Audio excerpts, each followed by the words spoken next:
Hi, I'm Phil Craig. And I'm Andrew Loney. And together we aim to bring you the most scandalous stories and some of the most scandalous people in history. So thanks for joining us here on the Scandal Mongers podcast. Well, if it was Epstein last week with new disclosures, it's the post office scandal this week. And of course, we're on it as always. Terrible things coming out. And I mean, what's so shocking is people have known about this for years, and it needs a TV drama to force any action. That is right. You're so right. For people who don't know, this program is going to be about the Cleveland Street scandal. So stay tuned for that, or fast forward if you're not interested in the post office scandal. But you should be. You really should be, because it is gobsmacking, and every day there's more. So we thought we'd do a little bit of an upsum now, because we did cover the story. Was it 7-8 months ago? Yeah, with Nick Wallis, who wrote the book on the subject, and I think we're hoping either he or someone else involved in the case may come back and talk to us at greater length. But we wanted to bring people up to speed with what was going on. Yes, we did. And Nick is, if you haven't watched that program, please check it out, because Nick gives a brilliant account of the scandal itself and his role as an investigative journalist in exposing it against all the odds, actually. I mean, permission to rant, Andrew. Do I have your permission to rant? Yes, of course. Yes, we love this is an opportunity to rant. I don't really do soapbox stuff on the podcast. It's just this story. You know, we mentioned when we did the original program that the post officers and the postmasters and the postmistresses had this sort of slightly eccentric but much loved role in British society. The post office itself, it was just one of those institutions that you trusted.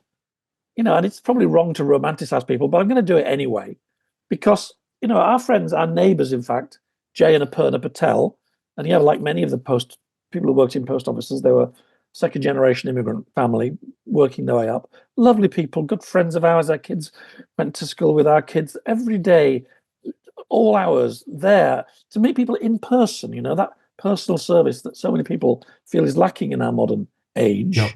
With your parcels and your letters and your problems with your benefits. When they're retired, they throw a big party in the local golf club. Sounds very posh. It's like a 9-hole course. And everybody came, and it was so heartwarming. And all of that, not for them, thankfully, but all of that good feeling about this institution has been washed away by this kind of nasty, cruel, bullying, insensitive institution that just sacrificed all its goodwill and forgot about its people in honor of this bloody computer system that never worked, then lied about it and bullied people. And it is quite remarkable. Really. And the people who bullied the others went on to, it's a bit like the Bashir case. The ones who, in a sense, were part of the cover-up were promoted, and the ones who stood against it had difficulties. And it's the same here. I mean, we've seen Paula Bennell's having to give her back her CV, but it's a much bigger thing than one person. Well, there was this astonishing display yesterday. This investigator turned up, looking all tough in his black suit, and he sat there a few yards from some women he'd sent to prison, or his investigation had sent to prison. And you know, it all came out that he had all this power. He had the right to interview people under caution. He wasn't a police officer, but he effectively had that power, because the post office was able, I think still is able, to bring prosecutions itself. And some of the testimony from some of his interrogations that he and his colleagues had done was read. And these women, they're in tears. They're saying, I don't know where their money's gone. I haven't stolen it. And he's saying, you're telling a pack of lies, you know, and just browbeating them like a sort of Gestapo interrogation. Exactly. And he gets a bonus. They got a bonus for this behaviour.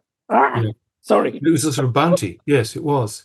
But is it just the post office? Or should, you know, they're now, for example, criticising politicians like Ed Davey. They're criticising the court system.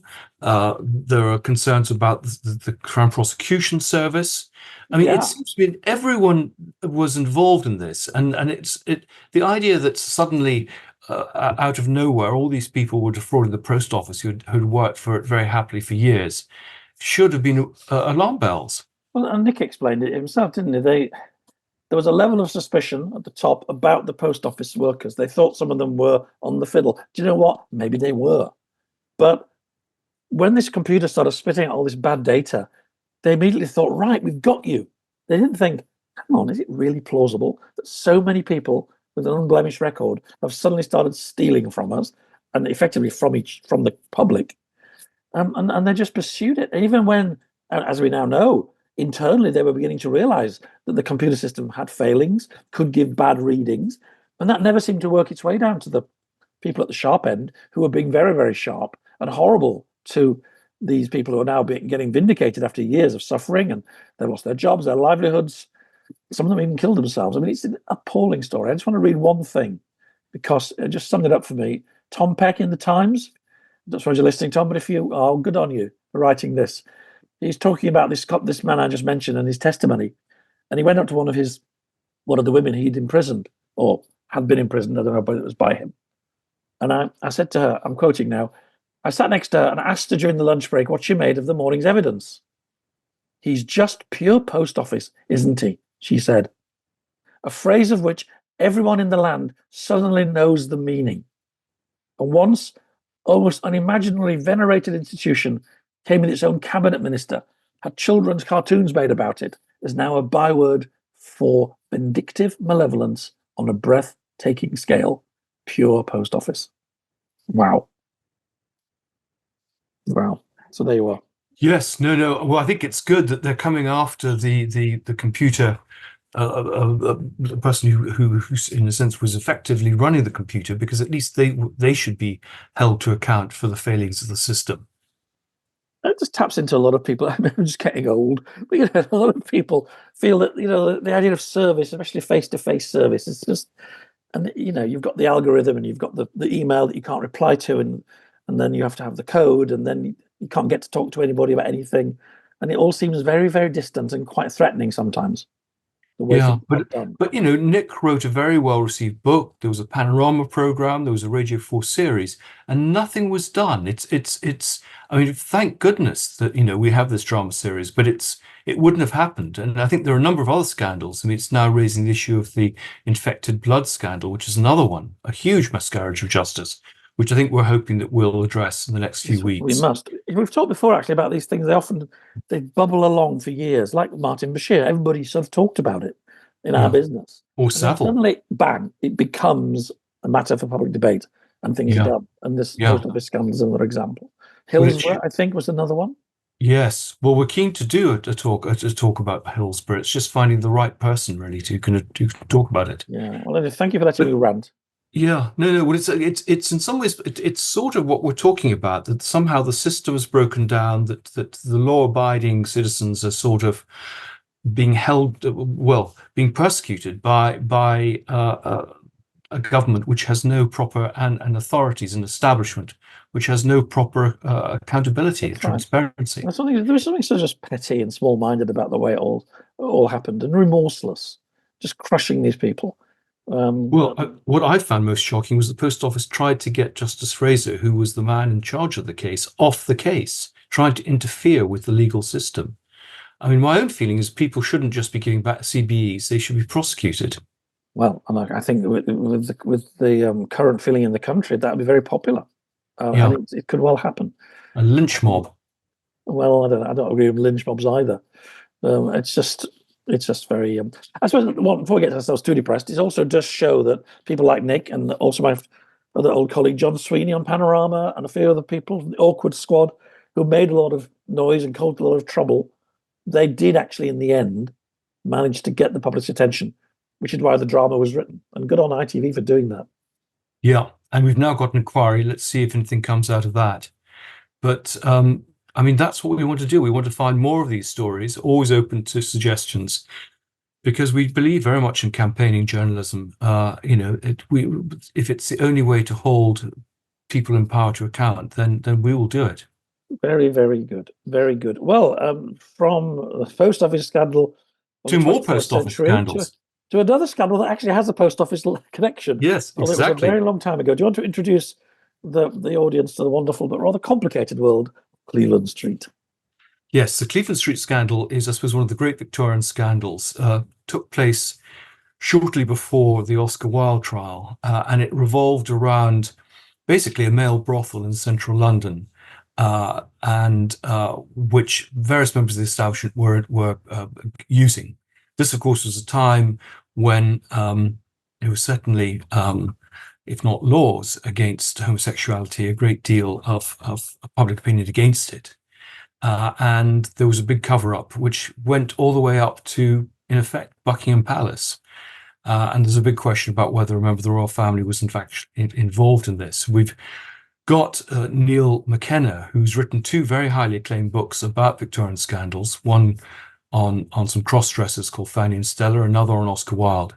And he's presently doing a book on the Cleveland Street scandal, and he's going to give us a little bit more background about it, the characters, many of them aristocratic, and how there was, in some ways, a fight between the legal authorities and the government over this story. Well, having got myself all wound up over the post office, the melange of sex, royalty, scandal, court cases, and post office, and the post office sounds like a lovely treat. Should we do it? Let's go. Okay, bye. Right, we're in business. We're in business. We're pleased to have this week Neil McKenna, who's written two acclaimed books, one on Oscar Wilde and one on Fanny and Stella. And today he's going to talk about the Cleveland Street scandal, which a lot of listeners have asked about. And I think one of your great strengths is you're giving the context, I think, to this Victorian scandal, which many people don't know about. And I think what people find so fascinating about your books are the detail that you give about the context in which these scandals often take place. But can you tell us a little bit about the scandal? What's it all about? Okay, the scandal began in early July 1889 at the Central Post Office in St. Martin-le-Grand in Farringdon. And a boy called Charles Swinscoe was being interviewed over the theft of some money in the post office. He was a telegraph messenger boy. He was one of 2,000 telegraph messenger boys who started about the age of 12 and had to leave by the time they were 18. He was searched and he was found to have 16 shillings and 9 pence on him, which was an enormous sum of money. He probably earned 3 or 4 shillings a week. So Luke Hanks, who was the post office detective, formerly in the Metropolitan Police, said to him, "Where did you get this money?" And he said, "I got it quite legally. I got it from a Mr. Hammond, and I got it for going to bed with gentlemen." And suddenly all hell broke loose. So from that moment, the scandal began. And it snowballed and snowballed. There are at least 4 trials involved in this and at least 7 strands of the scandal. But in essence, the heart, the nub, the very beating center of the scandal is whether or not Prince Albert Victor, known as Prince Eddie, who was the oldest son of the Prince of Wales, so therefore heir presumptive to become king one day, visited Cleveland Street and had sex with male prostitutes. And that's the nub of the scandal. And you have to bear that in mind, because everything, all the strange and confusing and complicated events, all spring from this central fear. Now, whether or not this fear was true, or whether or not it was a hare set to throw people off the scent, we don't know. But I would say, on balance, it probably was true. Gosh, because was Prince Eddie bisexual? Because, I mean, he was well known for his affairs with women as well. Well, Prince Eddie was a source of great anxiety to his parents. I mean, he was supposed to have had sex with female prostitutes. He was a suspect, perhaps posthumously, in the Jack the Ripper story. He went to India and allegedly fathered a child with a woman in India, an English woman in India. So we don't know whether he was bisexual or not. What we do know is that as this scandal was unfolding and spilling out like a fountain in all directions, a very dodgy solicitor representing Lord Arthur Somerset and some of the other people in the scandal went to see Hamilton Cuff, the assistant director of public prosecutions. And he said, if Lord Arthur Somerset is prosecuted, it will emerge inevitably that Prince Albert Victor, Hamilton Cuff referred to him as PAV, and it was pasted over, PAV, Prince Albert Victor, Prince Eddie, heir presumptive to the imperial throne, will be named. And I mean, there are parallels, of course, with the Jeffrey Epstein scandal of at the moment and a prince being named, but Prince Andrew is not the heir to the British throne. Prince Eddie was at a time when royalty was perhaps 2 or 3 times more important than it is now. So it was a very, very, very serious threat.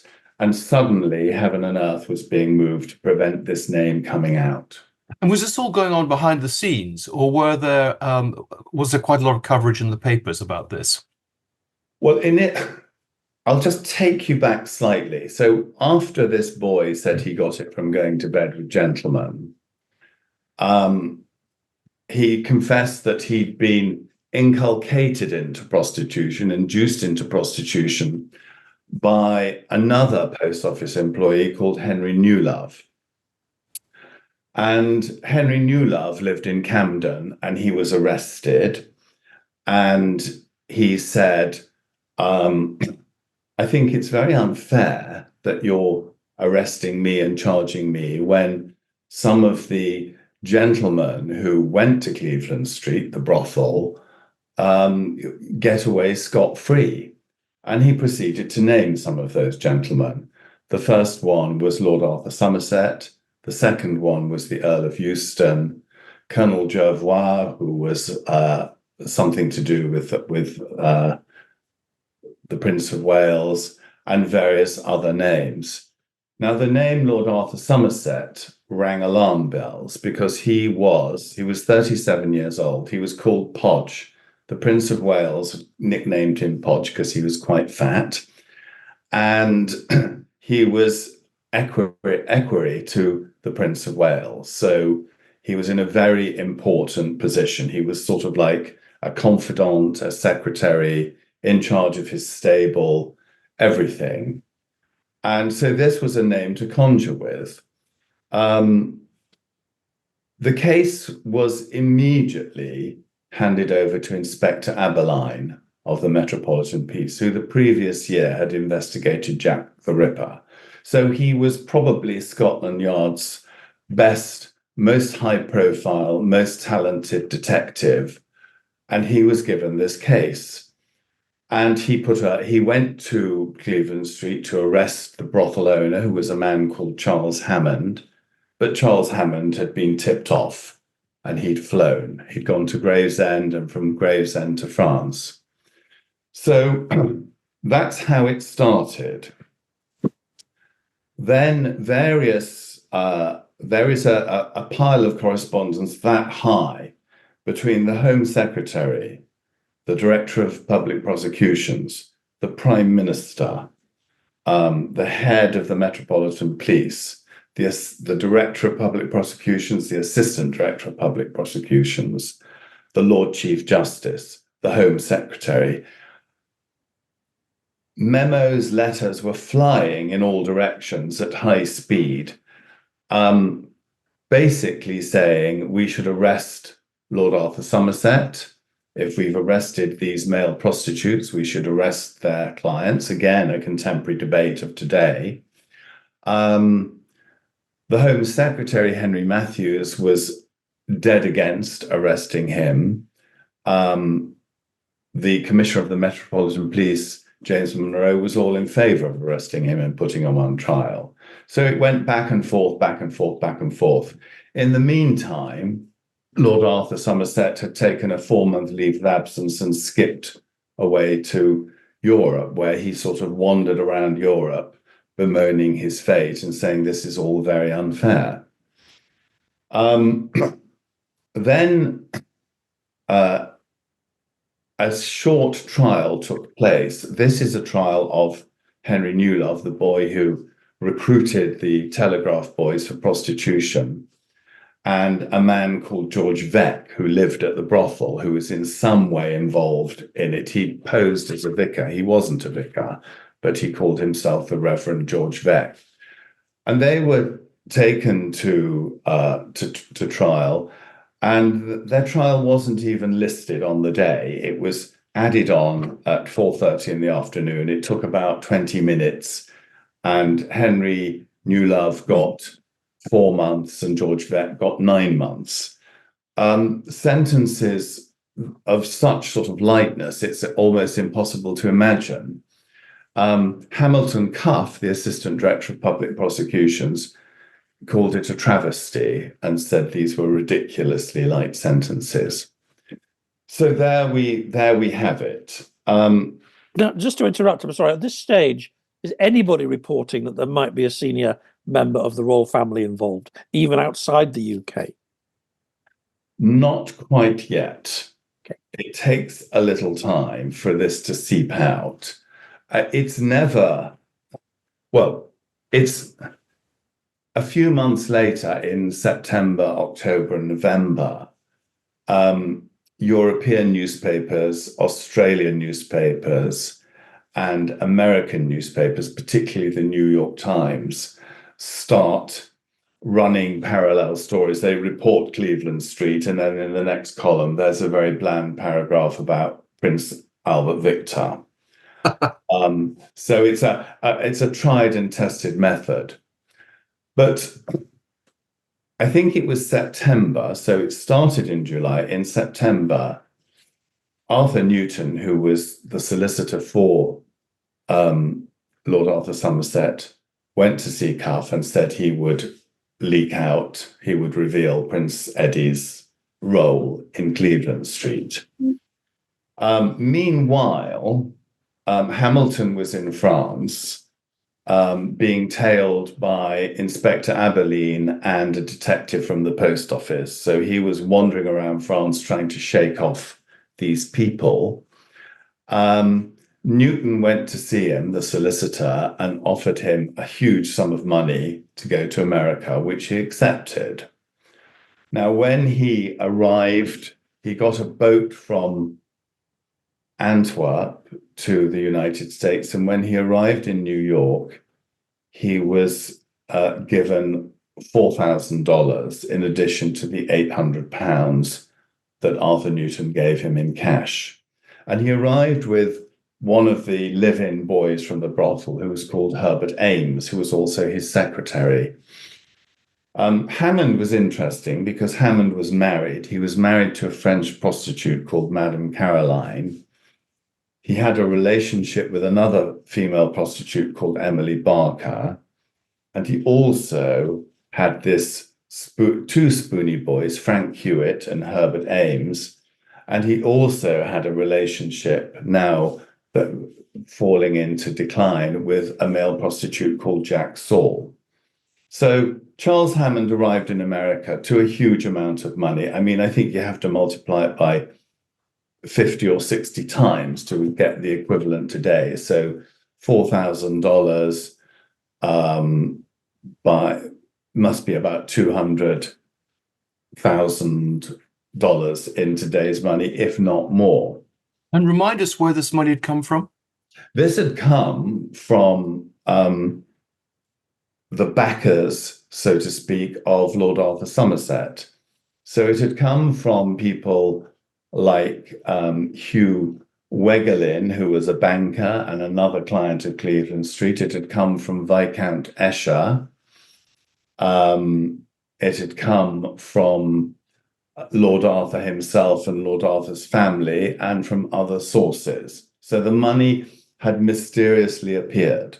So this is hush money. This is start a new life in America, don't come back and don't talk to anybody money.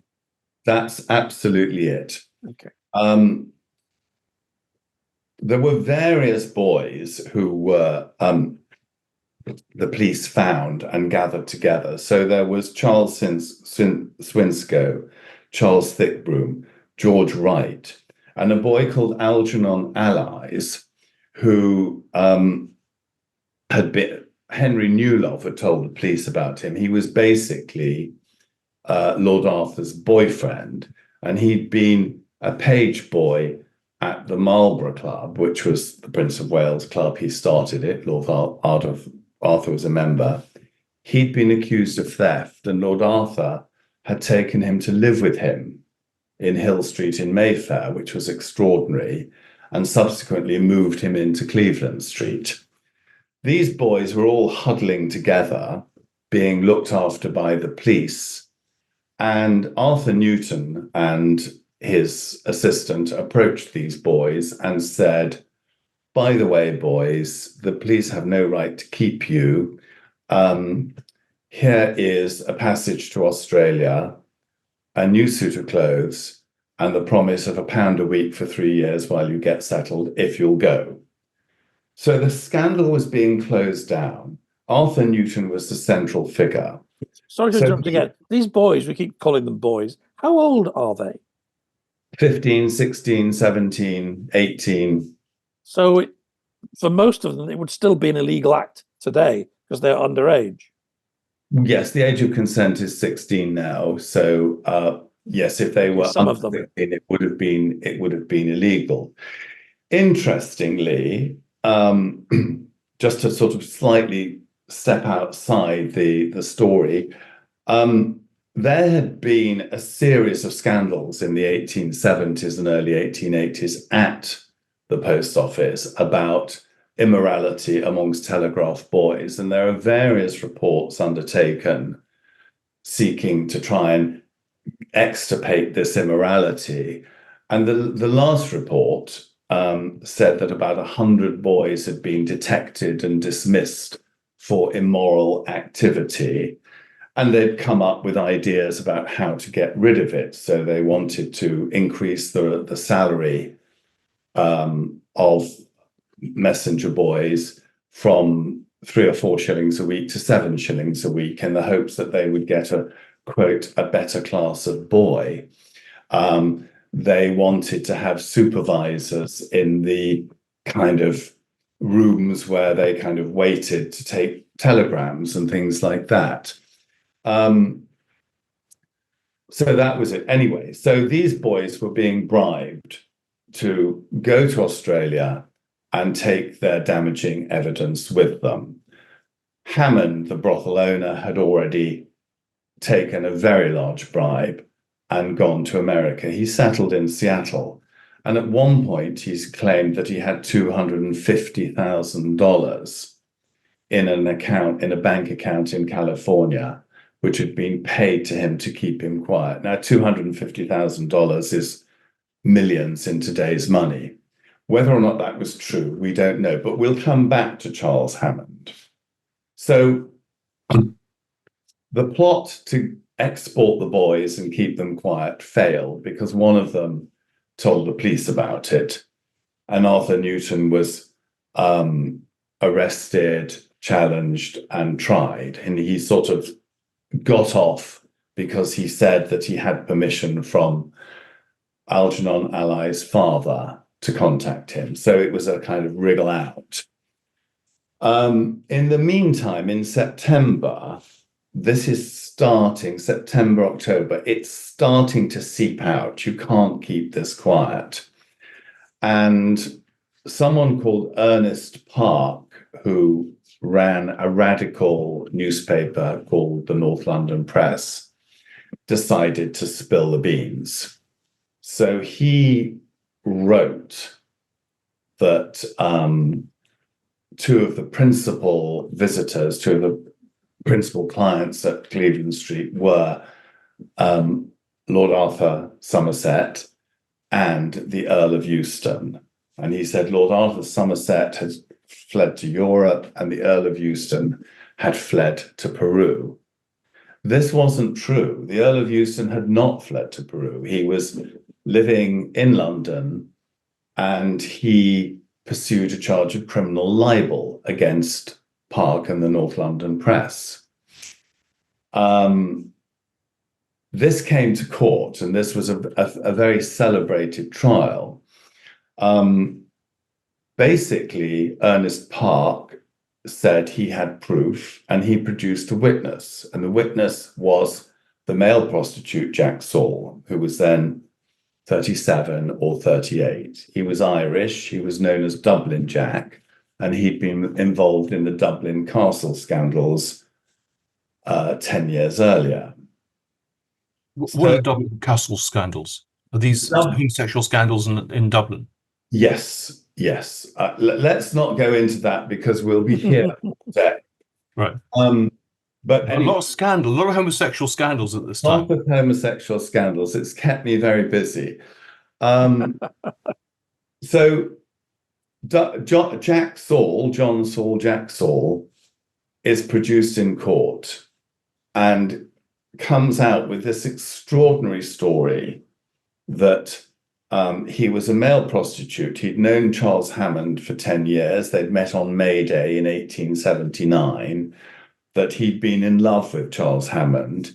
They'd both worked as professional sodomites or professional Mariannes. They'd both gone out and earned money.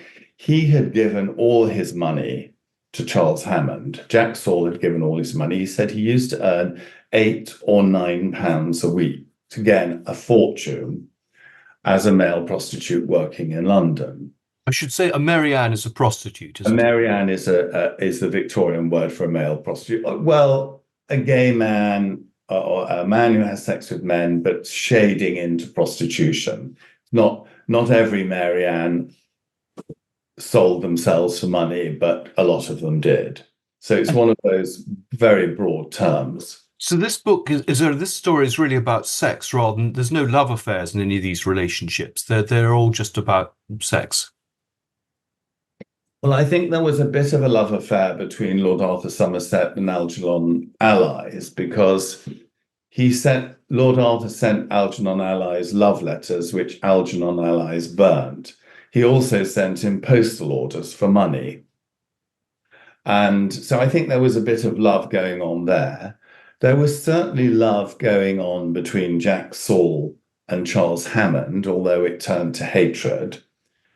10 years after Jack Saul met Charles Hammond, Jack Saul was still working as a prostitute.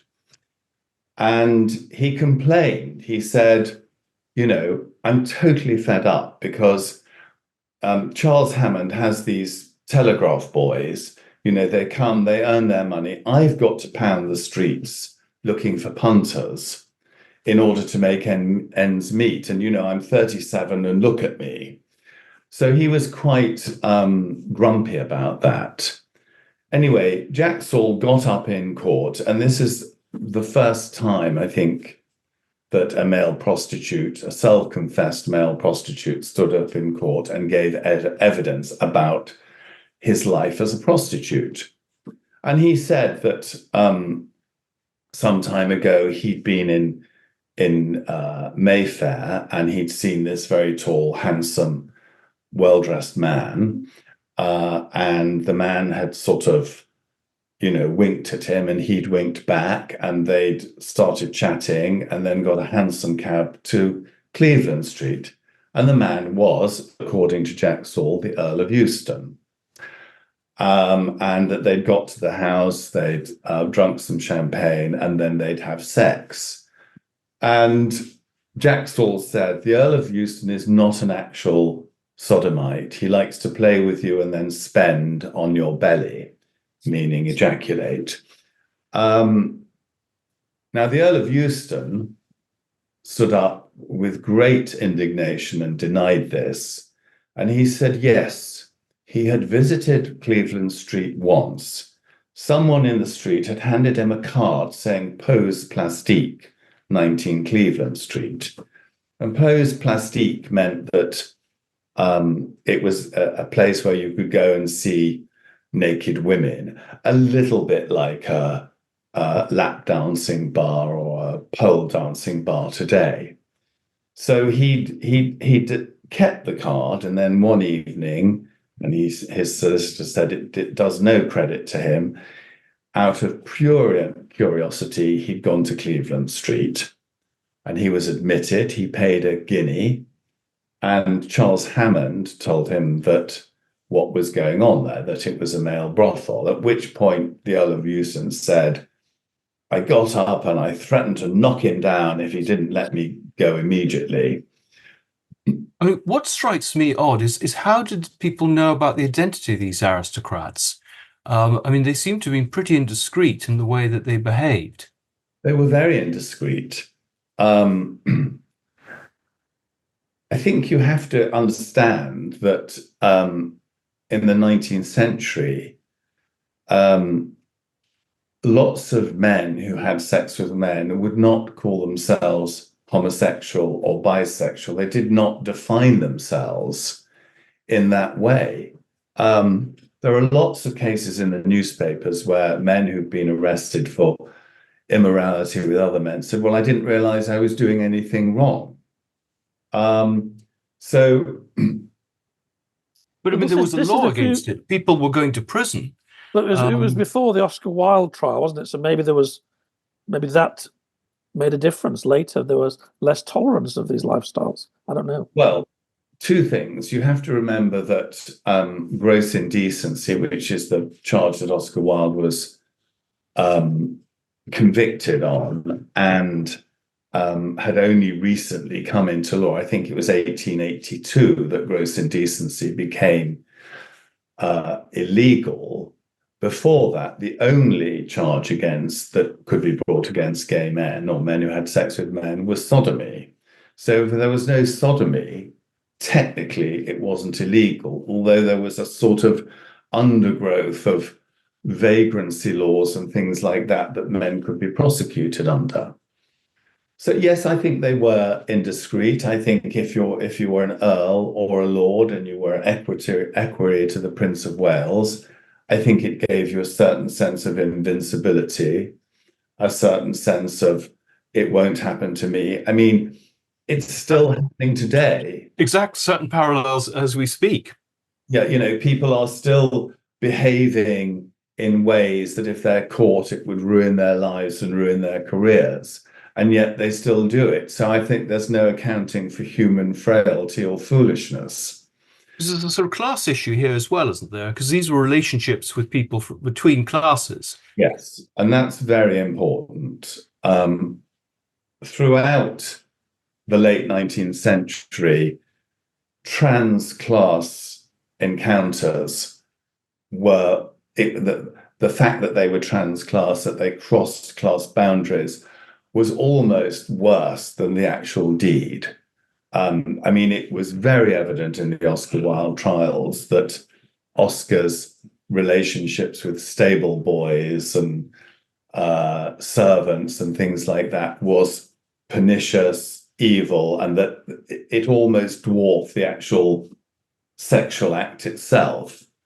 And certainly in Cleveland Street, there was talk about, the fact that there was, lords were having sex with telegraph boys.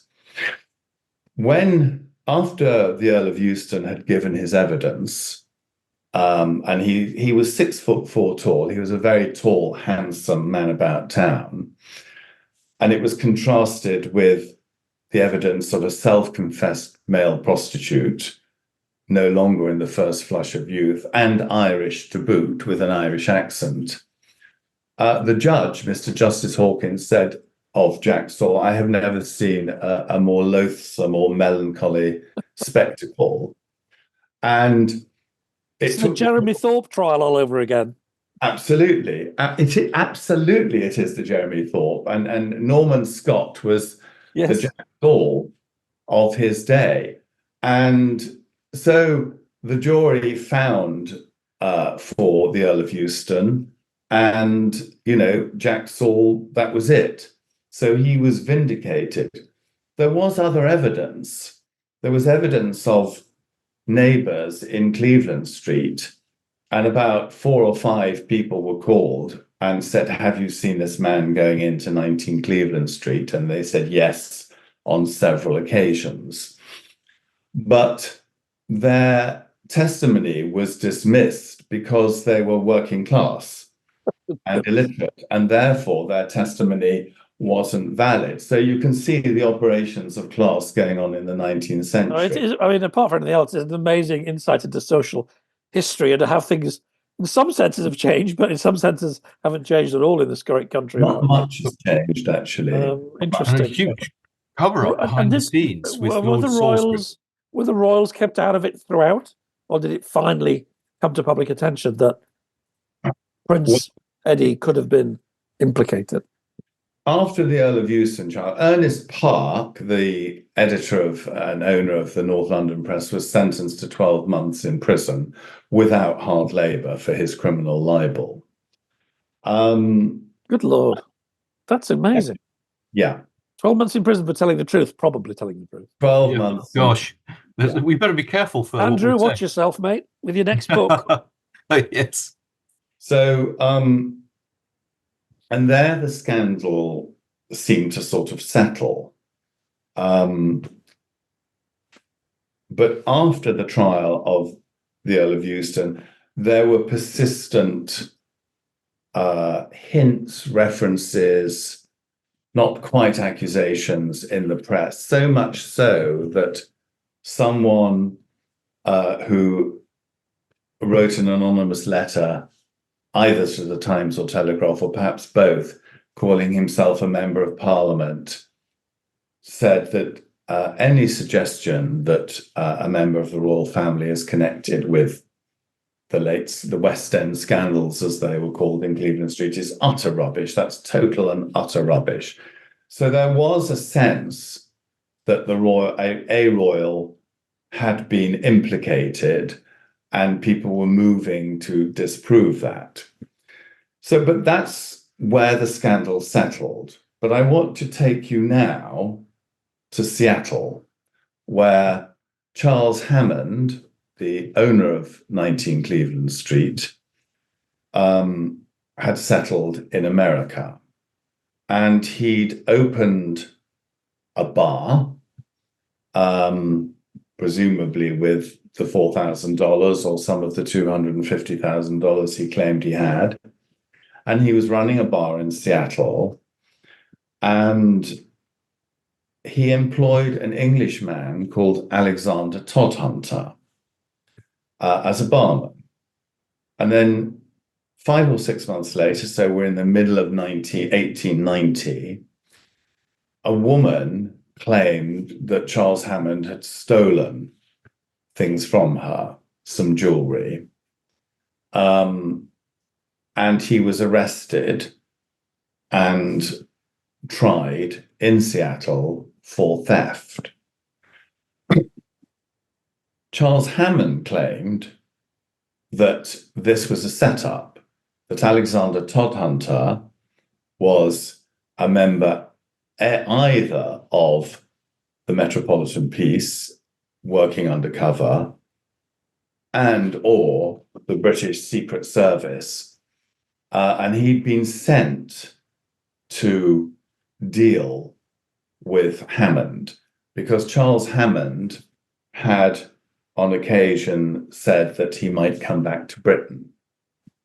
So Hammond's version, and there are various appeal documents in American archives, his sort of appeal letters, where he goes into explicit detail and says that this Alexander Todhunter framed him for this theft in order to put him into prison and to stop him saying anything that might cause ructions. So presumably, Hammond knew that Prince Eddie was a visitor and had perhaps some proof, or even just his account that Prince Eddie had visited would be ruinous for the royal family.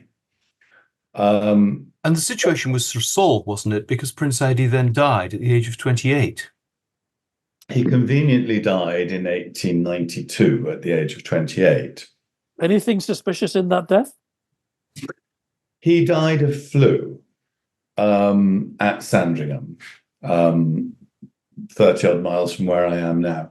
We don't know. I mean, was it possible that instead of dying of flu, he was pensioned off and sent off to live his life out, as an ex-royal in secret? Or did he actually die of flu and everyone heaved a huge sigh of relief? We don't know. Gosh, that's a wonderful story if he lived on. Well, we have no proof, but if you look at photographs of Prince Eddie,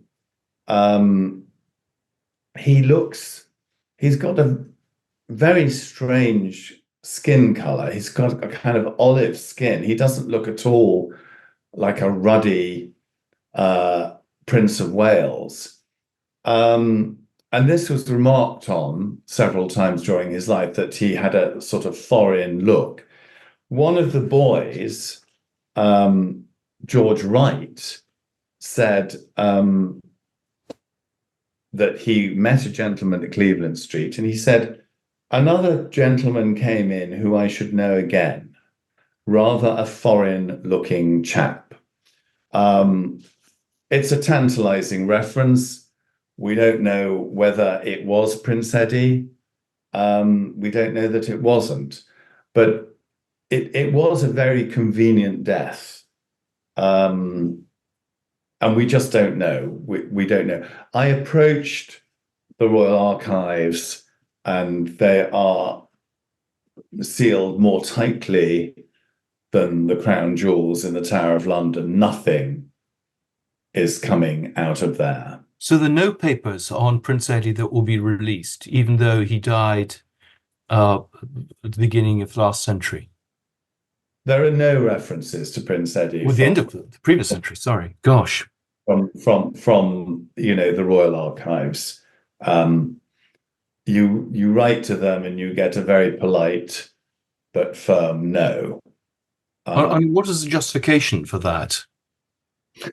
Well, I don't know. I mean, perhaps the royal family feel that the Royal Archives are not and should not be available to the general public to pick over.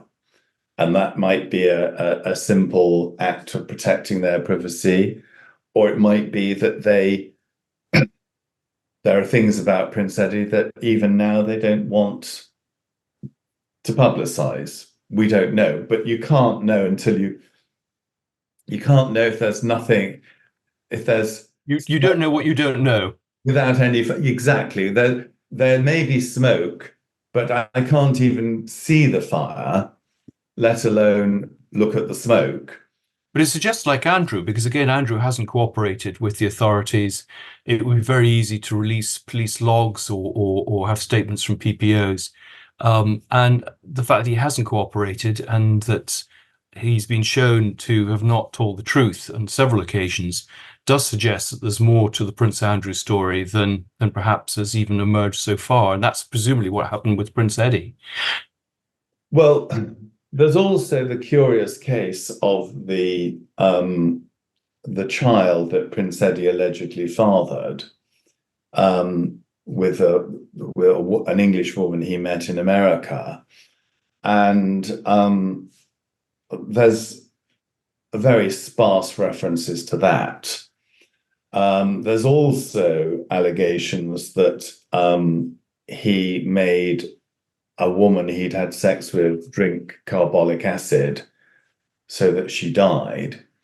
Again, that's sort of, these are rumors and speculations in the ether, but that's very hard to pin them down without seeing the correspondence of the time. And of course, one of the great tragedies is that, there was wholesale burning of letters, diaries, and accounts. I mean, somewhere in Britain, Robert Ross, Oscar Wilde's friend, is reputed to have kept a diary, a detailed diary of the Oscar Wilde scandal. That's never emerged. it may yet emerge. I mean, I've been trying to track it down for a long time, but it's nobody knows. It may well be in a bank vault somewhere and will be opened in, 2050. And then we'll all see if we're still around, probably not, what went on. Because, I mean, in some ways, the challenges of writing raw history are bad enough, but also gay history must have these problems where people clearly destroyed evidence. I mean, do we have anything from Euston or Somerset? I mean, what happened to them? Somerset lived his life out abroad. I don't know really what happened to the Earl of Euston. I think he carried on until he died.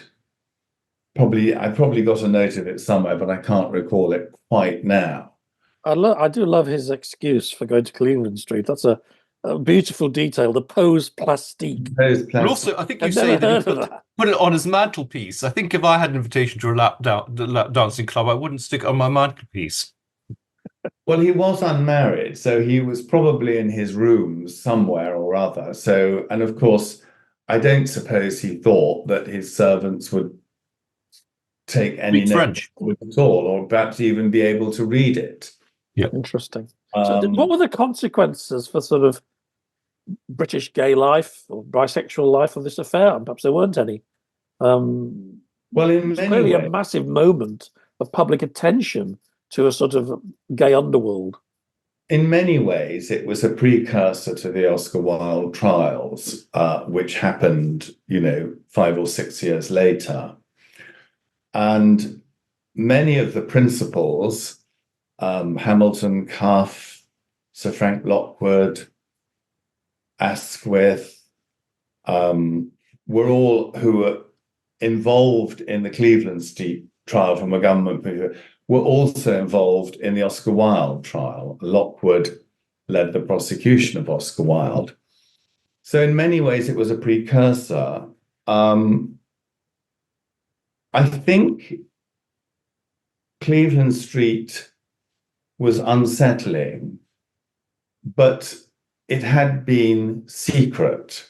I think the difference with Oscar Wilde was that he had not only flaunted his sexuality, but he'd rubbed the nose of the British public in it to such an extent that when vengeance came, it was swift and very, very strong. So I think, if you look at the history of the late 19th century, from Fanny and Stella, who were prosecuted in 1871, to Oscar Wilde, who was prosecuted in 1895 and died in 1900. It's the story of an underground somehow trying to find an identity. It was largely criminal, largely secret, and it remained so until 1967. So other scandals that perhaps are less well known for the first part of the 20th century. I think a lot of listeners won't know the Fanny and Stella story. If we want to do a quick minute on that. Yes, well, I mean, it's a wonderful book.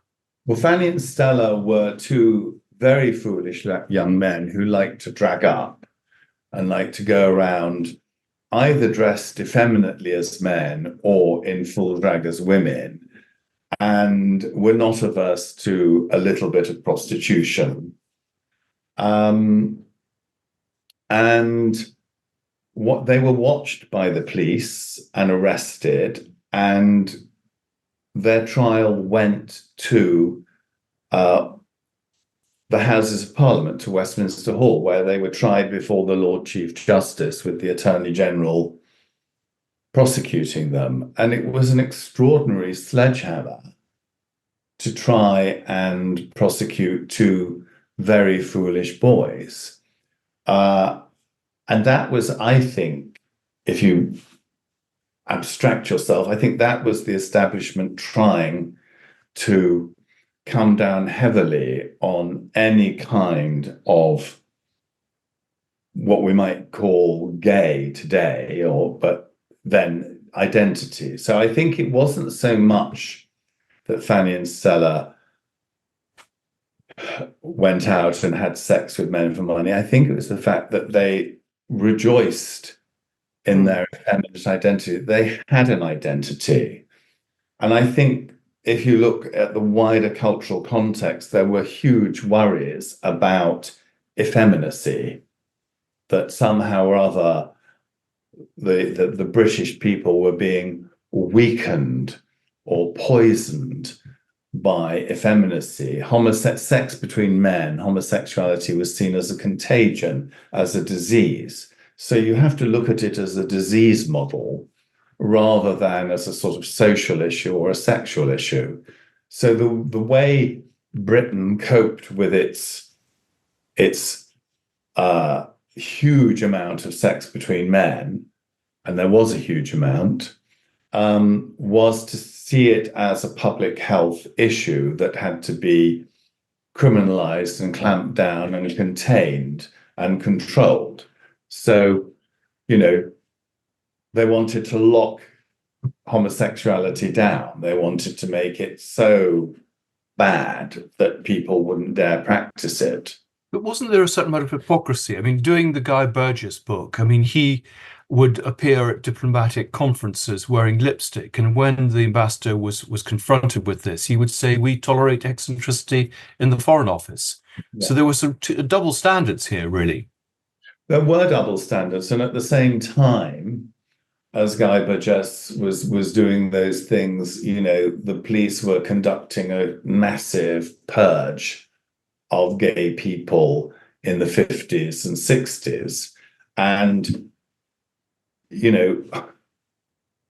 estimates vary, but the best guesstimate we have is that around 100 to 150,000 gay men were arrested between 1955 and 1965, like Alan Turing. And they were given a choice. They could go to prison, or they could have what's called treatment. Now, the treatment would be aversion therapy, which would mean that they would either be given electric shocks or given an emetic, something that made them vomit. So the treatment would consist of going into a room. There'd be slides of, underground, cheap black and white pornography of naked men. And when that slide came up, the men would be electrocuted or given this emetic to drink so that they vomited. And that was the treatment. So it's Clockwork Orange territory, really. Sorry? It's sort of Clockwork Orange territory. Oh, totally. But again, looking at that, you can see that almost as a public health campaign backed up by the police. It wasn't that the powers that be wanted to send every gay man to prison. They wanted to cure them. To cure them, yes, of course. It wasn't that they wanted to, they did want to punish them, and they did hate them, and they did feel loathing for them. But primarily, they wanted to cure them. This was the cure. And that, I think, is a very strong and rather overlooked and underestimated trend. And so the whole of the 19th century, from the time that, the word Uranian came in medico-legal textbooks in France and everywhere else, the whole idea was that we cannot define this phenomenon except as an aberration, as an illness, and therefore we must find a way either to stop it spreading, to extirpate it, or to cure it. And I think those were the three prongs, clamping down, extirpating it, and curing it. And do you think there's still a hidden history of the gay subculture that partly because it's difficult to research and partly and there aren't papers, but there's a whole story that hasn't really been told, the sort of things that you're talking about now and clearly your 19th century books? Yes, I think there is. I think the biggest untold story is the purges of the 50s and 60s. They are the biggest.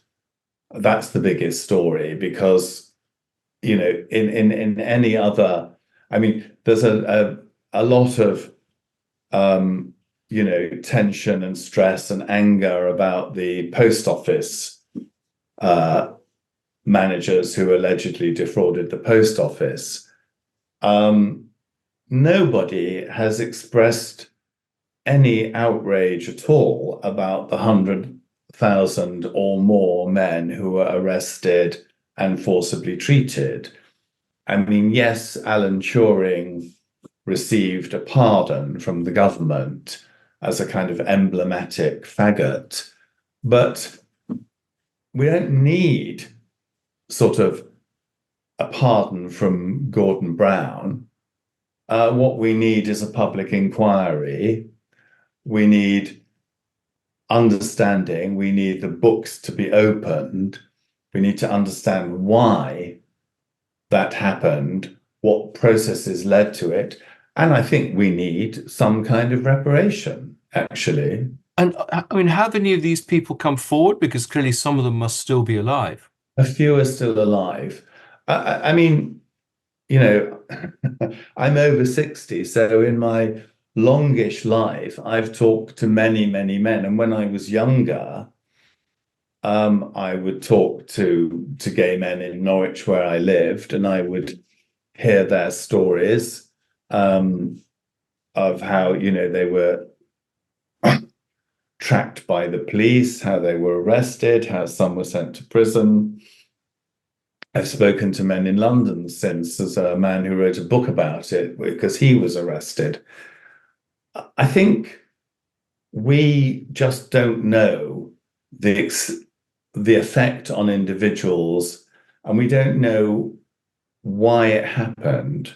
We don't know why the government decided that this was a public policy issue. It clearly wasn't accidental. It was happening everywhere. So these files are still closed or just don't exist? I don't know, because I haven't actually researched them, but it's something that I'd like to do, because I think that the Great Purge is an untold story that probably needs to be told, and we need to understand it, and we need to get I'm not talking about financial reparation, but some kind of acknowledgement that this was wrong, that this was ghastly, and that a so-called civilized country.